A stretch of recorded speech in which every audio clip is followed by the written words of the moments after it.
Selamat siang, salam sejahtera buat kita semua. Kami kelompok 5 dari kelas 1E yang beranggotakan 10 orang, yaitu Saniangro, Siti, Syarifah, Sheni, Tarisha, Tiara, Triska, Winfrin, Yohana, dan Jevanya.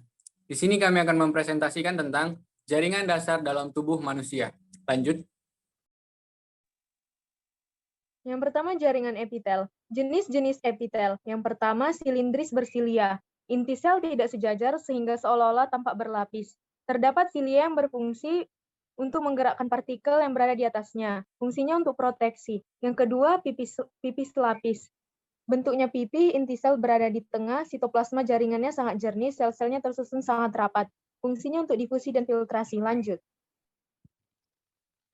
Yang ketiga, pipi berlapis merupakan epitelium yang terdiri dari satu lapis sel pipi yang berbentuk kubus.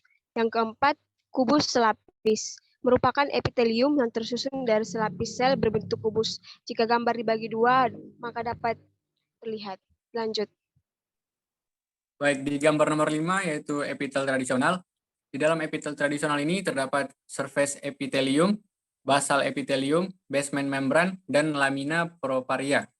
Kemudian di gambar nomor 6 yaitu kubus berlapis.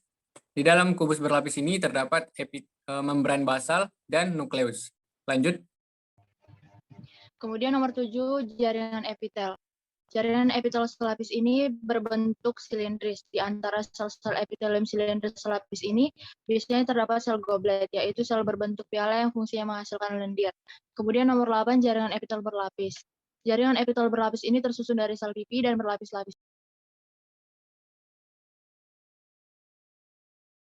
Baik, selanjutnya ada gambar jaringan saraf. Jaringan saraf adalah komponen jaringan utama dari sistem saraf.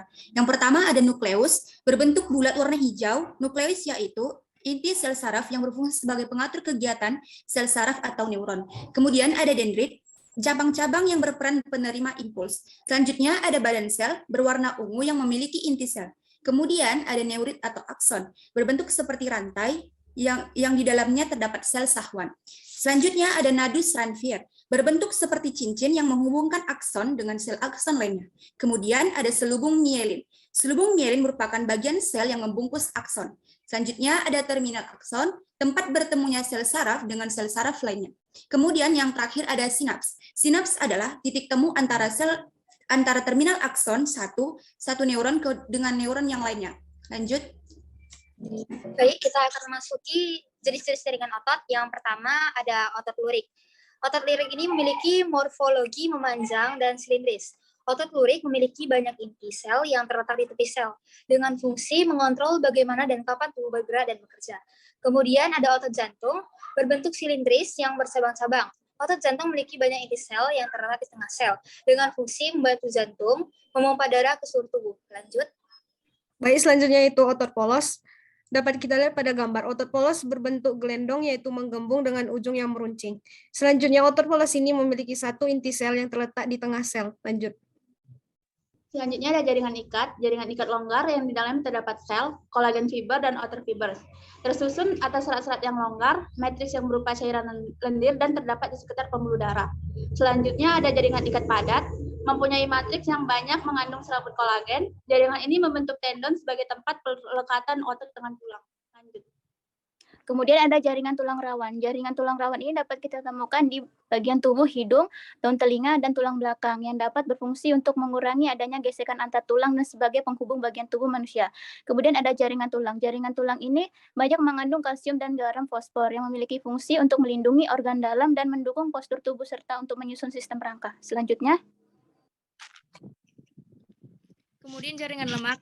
Jaringan lemak ini memiliki ciri-ciri yaitu yang tersusun dari sel-sel lemak yang tidak membentuk serat-serat interseluler atau matriks. Bentuk selnya cenderung bulat atau oval, ukuran sel yang bervariasi, selnya tipis, transparan, dan juga elastis.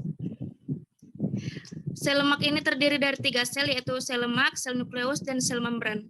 Kemudian jaringan darah. Jaringan darah ini tersusun dari 3 sel yaitu trombosit atau plasma darah, leukosit, dan eritrosit. Ciri-ciri jaringan darah ini yaitu jaringan yang zat dasarnya atau matriksnya berupa cairan yang disebut plasma darah. Tidak seperti jaringan ikat lainnya, matriks ini tidak dihasilkan oleh sel-sel darah penyusun jaringan darah. Terima kasih. Sekian presentasi kami. Terima kasih.